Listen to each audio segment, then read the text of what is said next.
बच्चों वेलकम। और आज के क्लास में हम कंपाउंड इंटरेस्ट का लास्ट टॉपिक देखेंगे और ये इसकी एप्लीकेशन होगी। ठीक है, तो कंपाउंड इंटरेस्ट में देखो क्या होता है, कई सारे प्रॉब्लम्स आते हैं जहां पर सिंपल सिर्फ मनी की बात नहीं हो रही होती कि आपने 1 रुपए लगाया, कुछ रुपया लगाया और वो इतने इंटरेस्ट पे कितना बन जाएगा, बल्कि एक अलग तरह के प्रॉब्लम होता है जिसमें आपका एक प्रॉब्लम सिंपल आता है पॉपुलेशन के ग्रोथ का। इस तरह से प्रॉब्लम आता है डिप्रिसिएशन ऑफ प्राइस का, जैसे आपके पास कोई चीज़ है, कोई बाइक है, कोई कार है, कोई और व्हीकल है ना, कोई भी चीज़ है जिसकी वैल्यू जो होती है वो डिप्रिशिएट करती है, कुछ टाइम के साथ वो गिरती है। तो इस तरह की वैल्यूज किस तरह से डिप्रिशिएट करेंगी, कुछ साल बाद उसकी वैल्यू क्या हो जाएगी, इस तरह से। एंड द नेक्स्ट प्रॉब्लम जो हमारे पास पॉपुलेशन के ग्रोथ या डिक्लाइन की प्रॉब्लम हो सकती है। सो कंपाउंड इंटरेस्ट में हम लोग एप्लीकेशन में ग्रोथ और डिप्रिसिएशन दोनों को देखेंगे। एक फर्क यहाँ पर और होगा, जितने भी मनी के प्रॉब्लम थे उसमें सब में आपने ग्रोथ देखा था। ठीक है, आपने कभी देखा 3% से इंटरेस्ट मिल रहा है, कभी देखा आपने 4% इंटरेस्ट मिल रहा है, कभी 10% इंटरेस्ट मिल रहा है। तो इंटरेस्ट में हमेशा क्या होता है, ग्रोथ होती है, इंक्रीज करता है। बट डिप्रिसिएशन में या डिक्रीज भी हो सकता है यहाँ पर। ठीक है, सो फॉर्मूला में थोड़ा सा यहाँ पर हमारे पास चेंज भी आ सकता है। तो सपोज करते हैं हमारे पास 100 रुपीज़ है और या 100 रुपीज़ की कोई चीज़ है, आप अज्यूम कर लो कोई आपके पास ऐसा कोई भी वैल्यूएशन की चीज़ है जिसकी प्रेजेंटली जो कीमत बन रही है मार्केट में, जो इवैल्यूएशन है उसका, वो 100 रुपीज़ का है। और वो हर साल उसका जो रेट है वो गिर जाता है। कितना गिरता है? 10% ऑफ इट्स प्रेजेंट वैल्यू, यानी इस साल जो भी उसकी वैल्यू होगी अगले साल उसका 10% कम हो जाएगा। और इसी तरीके से फिर नेक्स्ट ईयर होगा और फिर नेक्स्ट ईयर होगा। तो अब देखो यहाँ पर प्रेजेंट वैल्यू कितनी है? 100 रुपीज़ है। सो आफ्टर 1 ईयर, ठीक है, आफ्टर 1 ईयर इसका वैल्यू कितना हो जाएगा? इट्स वैल्यू विल बी, तो आपको देखना है कि वैल्यू घटेगी, कितनी घटेगी? It's value will be 10% of present value ना 100। तो 10% ऑफ 100 कितना हो गया? 10 रुपीज़ हो गया। तो एक साल के बाद इसकी वैल्यू कितनी हो जाएगी? इसकी वैल्यू हो जाएगी, इसमें से आपने इसको किसमें सब्ट्रैक्ट करना है? 100 में से सब्ट्रैक्ट करना है। सो दिस इज 100 माइनस 10, यानी कि एक साल बाद इसकी वैल्यूएशन हो जाएगी 90 रुपीज़। ठीक है, अच्छा अब सेकेंड ईयर की अगर हम बात करें, so after 2 years, after 2 years इसकी वैल्यूएशन क्या हो जाएगी? इट्स वैल्यू विल बी, इसकी वैल्यू हो जाएगी आपके पास, अब देखो अब की बार क्या है, प्रेजेंट वैल्यू है 90। सो जो अभी की वैल्यू है उसमें से 10% डिक्रीज कर जाएगा। सो 10% ऑफ 90 इसमें से डिक्रीज कर जाएगा। 10% ऑफ 90 आप जानते हो कितना होता है? 10% ऑफ 90 इज ₹9। तो 90 में से 9 चला गया, आपका बचा 81। ठीक है, तो अब इसी तरह से क्या हो जाएगा अगले साल? 81 माइनस 10% ऑफ 81 हो जाएगा। ओके, तो अब देखो यहाँ पर हमारे पास अब जो फॉर्मूला हम बनाने जा रहे हैं है ना, उसको आपको समझना है। तो इसीलिए आपको कंपाउंड इंटरेस्ट के फॉर्मूले से ही आगे बढ़ना है, बस थोड़ा सा चेंज करना है। देखो आपने कंपाउंड इंटरेस्ट में फॉर्मूला क्या देखा था? आपने देखा था A equals to P into 1+R/100 whole to the power T। ठीक है, फॉर्मूला बिल्कुल सेम रहेगा, बट इसमें क्या हो जाएगा, अब ये इंक्रीज की बात थी। तो इंक्रीज में देखो क्या है, इंक्रीज में है आपके पास A equals to P 1+R/100 to the power T। और अगर डिक्रीज हो रहा होगा तो ये जो प्लस आर है यहीं पर माइनस आर आ जाएगा। ठीक है, तो जब भी आपके पास प्रॉब्लम होगा कंपाउंड इंटरेस्ट में डिक्रीज करने वाला, ठीक है, तो वहां पर आपके पास क्या बनेगा? वहां पर आपके पास आ जाएगा 1-R/100। ठीक है, 1+R/100 की जगह पर 1+R/100 आ जाएगा। Now another important thing is के बहुत सारे स्टूडेंट्स को ये समझना होता है यहाँ पर कि ये जो आपके पास प्रॉब्लम है इसमें कहीं पर भी कंपाउंड इंटरेस्ट की तो बात नहीं हो रही थी। इसमें सिंपली बोला गया था कि we have ₹100 and it will decrease 10% of its present value each year. जो प्रेजेंट वैल्यू है उसका 10% आपका ये डिक्रीज कर जाएगा। इसमें हमें क्या देखना है? देखो कंपाउंड इंटरेस्ट की जब भी कहानी होती है तो कंपाउंड इंटरेस्ट में, जैसे कि आपको फर्स्ट लेक्चर में बताया गया था, कंपाउंड इंटरेस्ट का मतलब क्या होता है? जब भी आप जिस अमाउंट पर परसेंटेज लगा रहे हो वो अमाउंट चेंज हो रहा है आपका, तो कंपाउंड इंटरेस्ट है। ठीक है, अब जैसे यहाँ पर अगर आप बात करो, पहले साल आपको किसका घटाना है? पहले साल आपने निकाला 10% ऑफ 100। ठीक है, 10 रुपए आ गया, घटा दिया, 90 हो गया। अब नेक्स्ट ईयर जिसका 10% लोगे वो क्या है? वो है 90। तो 10% ऑफ 90 आपने ले लिया 9, 80, 90 में से 9 सब्ट्रैक्ट कर दिया, 81 आ गया। अब तीसरे साल क्या करोगे? तीसरे साल देखोगे कि भाई प्रेजेंट वैल्यू क्या है? प्रेजेंट वैल्यू है इसकी आपकी 81, तो उसके बाद क्या करोगे आप? प्रेजेंट वैल्यू आपकी जो हो जाएगी वो 81 का 10% निकाल के सब्ट्रैक्ट करना होगा। सो 81 माइनस 8.1, ठीक है। तो इस तरह से आपको दिखा कि जिस पर आप परसेंटेज लगा रहे हो वो अमाउंट, वो वैल्यू चेंज हो रहा है। Therefore this is the problem of compound interest, ठीक है। अब आगे आपको देखना है कि इंक्रीज कर रहा है या डिक्रीज कर रहा है। तो डिक्रीज कर रहा है बिकॉज हर साल उसकी वैल्यू डिप्रिशिएट करती है, डिक्रीज करती है। So we have to use 1 minus R by 100 whole to the power T into P, ठीक है। So what is P here? P is the present value, ठीक है। जैसे कि आप देखते थे पी अभी की जो वैल्यू है, आर उसका रेट ऑफ इंक्रीज और रेट ऑफ डिक्रीज डिपेंड करता है प्रॉब्लम पे, और T is the time in years, ये ध्यान रखिएगा, T is the time in years. So now let us move on to the problems. अब आगे हम लोग प्रॉब्लम करेंगे और वहां पर हमको खुद समझ में आएगा कि इस प्रॉब्लम में इंक्रीज है, डिक्रीज है, कौन सा फॉर्मूला यूज करना है, कंपाउंड इंटरेस्ट कहाँ से आ गया, ये सारी बातें हम देखेंगे। So our first problem is related to population growth. अभी दिया गया है कि एक टाउन है जहां की प्रेजेंट पॉपुलेशन आपको दी गई है विच इज 2 लाख, ठीक है। 2 lakh is the present population. Its population increases by 10% in the first year and 15% in the second year. पहले साल उसमें 10% का इंक्रीज हो गया और दूसरे साल उसमें इंक्रीज हुआ 15% का, ठीक है। Find the population of the town at the end of 2 years. तो आपको समझ में आ गया कि क्या कर रहा है हमें। पहले साल इंक्रीज कैसे निकालोगे? 10% प्रेजेंट पॉपुलेशन का। तो प्रेजेंट पॉपुलेशन कितना है? 2 लाख, उसका 10% निकाल करके ऐड कर दोगे, आपको मिल जाएगा population after the first year. So let us solve it. तो अभी देखो हमने क्या किया, पहले फर्स्ट ईयर का प्रॉब्लम, फर्स्ट ईयर का पॉपुलेशन निकाला। तो 10% जो अभी स्टार्टिंग पॉपुलेशन है उसका आपने 10% उसमें ऐड कर दिया, ठीक है। 10% ऑफ 2 लाख 20,000 आया। तो इसका मतलब at the end of first year, एक साल खत्म होने के बाद इस टाउन की पॉपुलेशन क्या हो जाएगी? 2,20,000। अब जो दूसरा साल आपका होगा वहां पर देखो स्टार्टिंग कहां से हो रही है पॉपुलेशन की? 2,20,000 से हो रही है। इसका मतलब अब जो दूसरे साल में ग्रोथ होगी वो क्या हो जाएगी? वो 15% ऑफ द प्रेजेंट पॉपुलेशन, यानी 15% ऑफ 2,20,000। तो ये आपका आ जाता है 33,000। सो 2,20,000 में 33,000 ऐड करोगे तो ये हो जाएगा 2,53,000। ओके, सो इसका मतलब 2 साल के एंड पर पॉपुलेशन कितनी हो जाएगी? 2,53,000। सो नेक्स्ट प्रॉब्लम हमारा क्या है? The population of a city increases each year by 4%, ठीक है। हर साल 4% इंक्रीज हो जाता है। कितने का 4%? What it had been in the beginning of each year. जो साल की शुरुआत में होगा एंड में उसका 4% बढ़ जाएगा। अब इन्होंने बोला है कि भाई देखो ये जो प्रेजेंट पॉपुलेशन है वो क्या है? वो है 67,60,000, ठीक है। ये जो भी पॉपुलेशन प्रेजेंट है, तो ये जाहिर सी बात है हर साल 4% के रेट से बढ़ करके यहाँ तक आया होगा।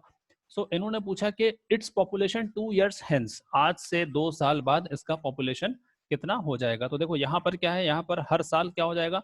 4% के रेट से प्रेजेंट पॉपुलेशन बढ़ेगी।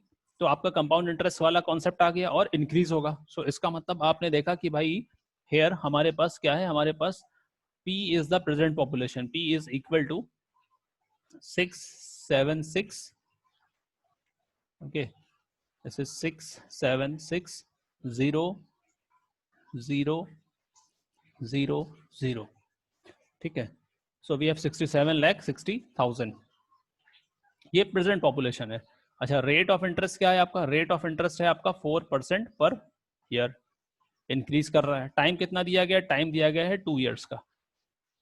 तो 2 साल बाद पॉपुलेशन कितनी हो जाएगी? तो आपने देखा कि population after 2 years,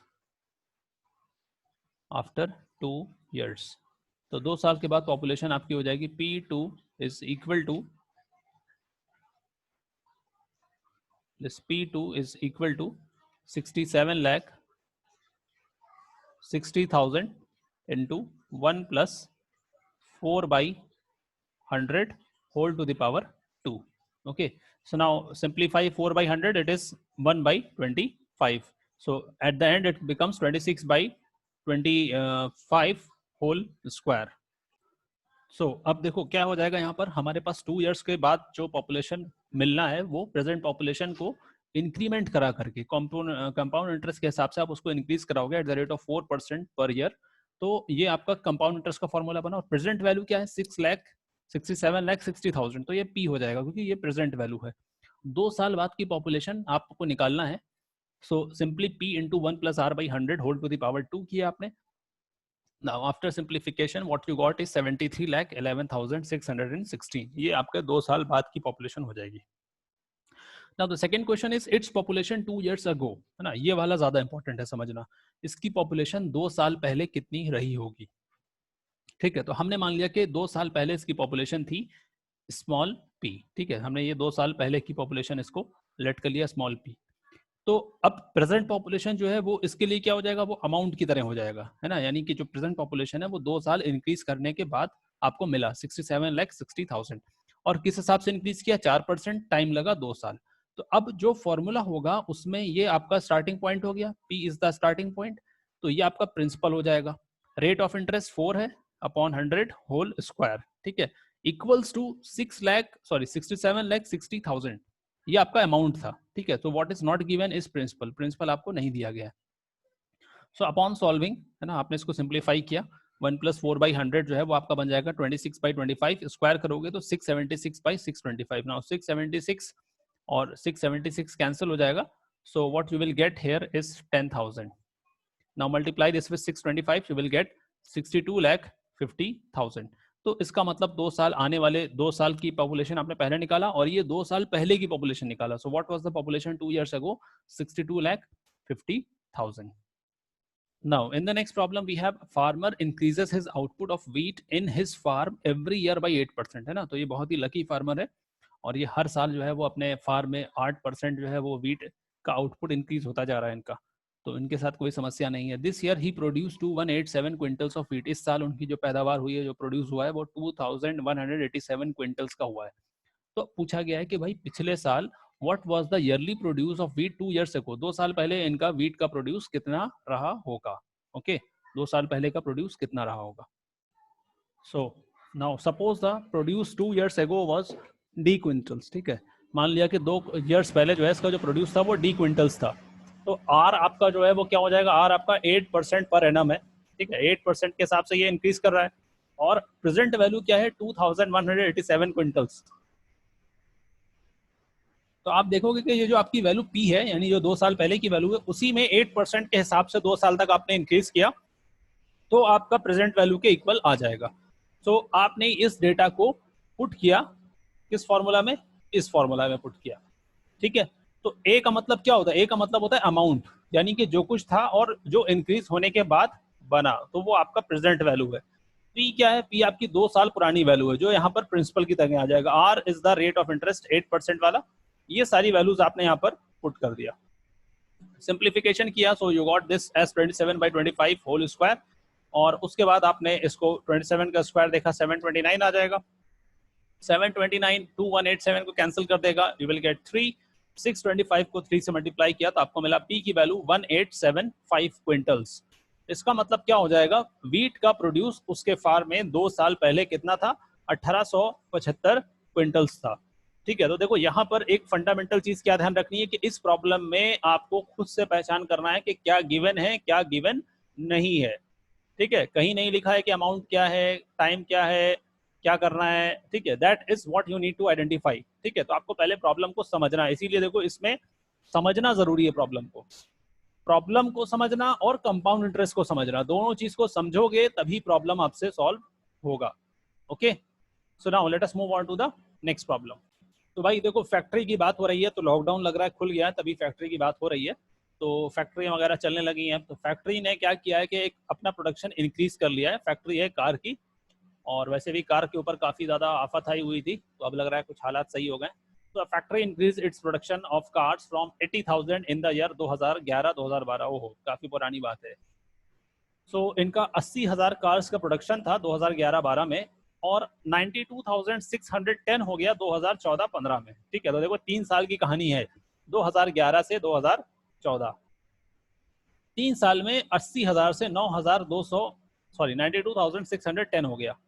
find the annual growth rate of production of cars. ठीक है, ईयरली यानी हर साल कितने % ग्रो कर रहा है, ये आपको फाइंड करना है। तो देखो ध्यान रखना है यहाँ पर किसी भी तरीके से कंपाउंड इंटरेस्ट की प्रॉब्लम नहीं आ रही, किसी तरह से सूंघ करके देख करके, है ना, कुछ भी आप समझ नहीं पा रहे हो कि अभी क्या है ये। मगर अगर आपका सेंस काम कर रहा है कंपाउंड इंटरेस्ट का, प्रॉब्लम को आपने फील कर लिया क्या है, तो फिर आप पहुंच गए कि इसमें क्या करना है, कैसे करना है। सो लेट अस प्रिपेयर अवर रेसिपी, है ना। सबसे पहले हम लोग सारे टूल्स वगैरह जमा कर लेते हैं, तो how to solve the problem. So let us first prepare the, so what we have is present value, यानी कि जब आपने स्टार्टिंग किया था 2011 की जो वैल्यू थी वो आपकी स्टार्टिंग पॉइंट थी 80,000।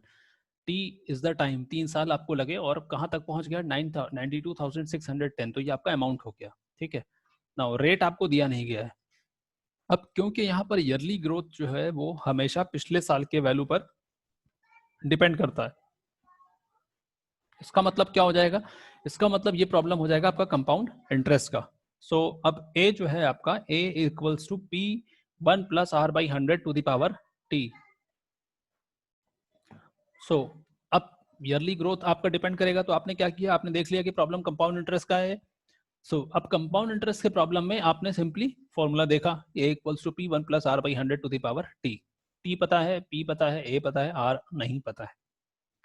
तो क्योंकि आप वहां से इंक्रीज कर रहे थे, 80,000 से इंक्रीज कर रहे थे 92,610 तक, तो इसीलिए आप 1 plus R by 100 to the power T कर रहे हो, ठीक है। तो आपने वैल्यूज को पुट कर दिया, ए की जगह पर पी और टी की जगह पर वैल्यूज को।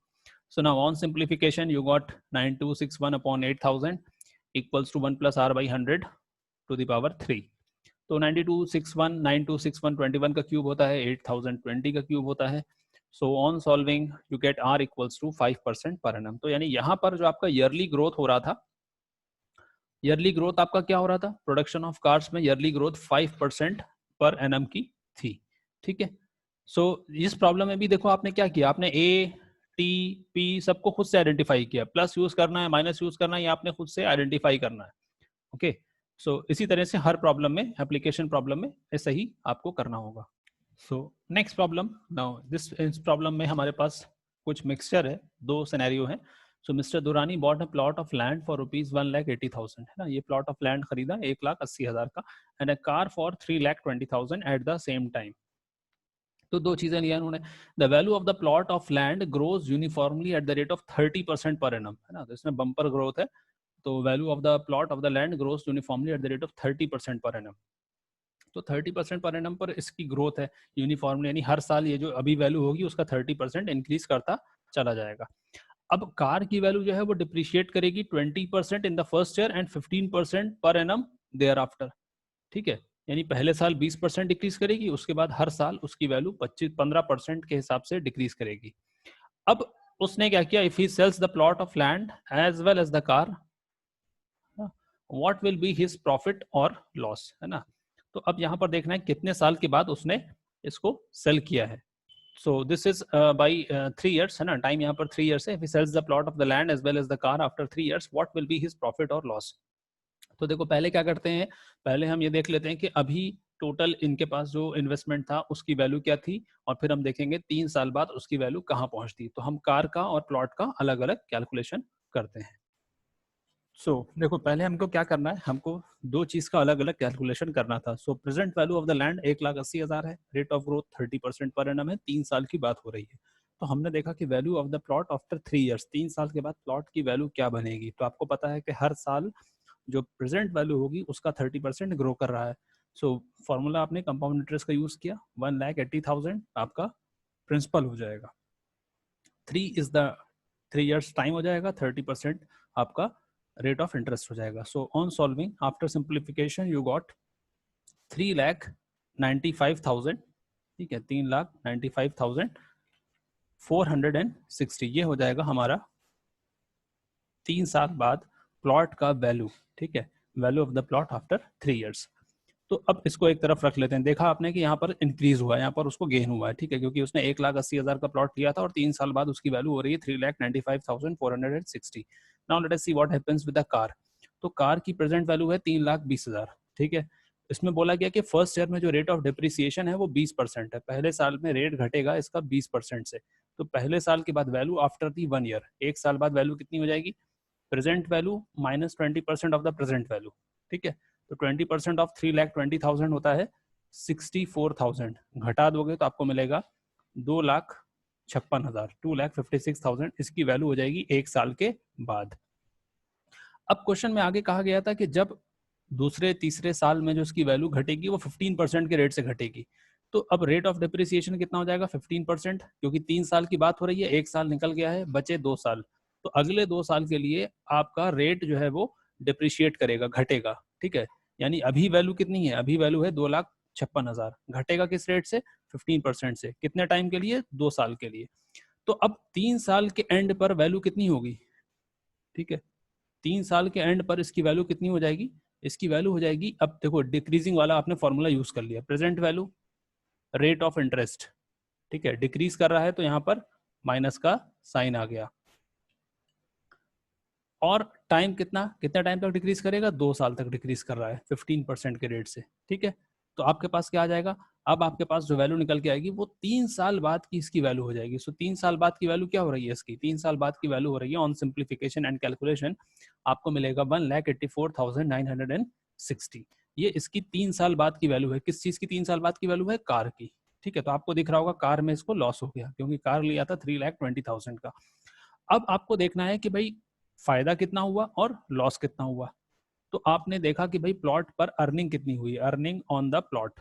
तो प्लॉट कितने का हो गया अभी? 3,95,460, और लिया कितने का गया था? 1,80,000 का। तो सब्ट्रैक्ट कर दो, अर्निंग मिल जाएगी। अर्निंग आ गई आपकी 2,15,460 रुपए। इसी तरह से अगर आपको देखना है कि भाई लॉस कितना हुआ है कार पे, है ना, तो कार की वैल्यू कितनी थी स्टार्टिंग में? 3,20,000, और प्रेजेंट वैल्यू कितनी है? 1,84,960, ये इसकी प्रेजेंट वैल्यू है। तो सब्ट्रैक्शन कर दो, सब्ट्रैक्शन किया तो आपको मिला ₹1,35,040, ठीक है। ये कितना हो जाएगा? ये इसका लॉस हो गया। तो अब ओवरऑल देखो आप, ये है इसका प्रॉफिट, ठीक है, और ये है इसका लॉस। तो ज्यादा क्या है? ज्यादा है प्रॉफिट। इसका मतलब ओवरऑल इनको क्या हुआ? ओवरऑल इनको प्रॉफिट हुआ है। कितना प्रॉफिट हुआ है? नेट प्रॉफिट इनका आ रहा है 2,15,460, यानी जो फायदा हुआ है उसमें से लॉस को सब्ट्रैक्ट कर दो। सो ओवरऑल प्रॉफिट इनको कितना हुआ है? 80,420 रुपीज का। तो इस तरह से हमें एप्लीकेशन वाले प्रॉब्लम्स करने हैं, जिसमें बहुत वैरायटी के प्रॉब्लम्स हो सकते हैं। So this is the end of our lecture. इस लेक्चर के डिस्क्रिप्शन में आपको स्टूडेंट्स दिया गया है असाइनमेंट का लिंक, जिसमें इसी तरह के और प्रॉब्लम्स आपको दिए गए हैं। So try to solve those problems, send your doubts and your queries. जहां भी आप फंसते हो, जो दिक्कत आती है, उसको आप सेंड करो, so that we will include this in our next live session. Okay, thanks to all of you for watching this lecture. This marks the end of compound interest.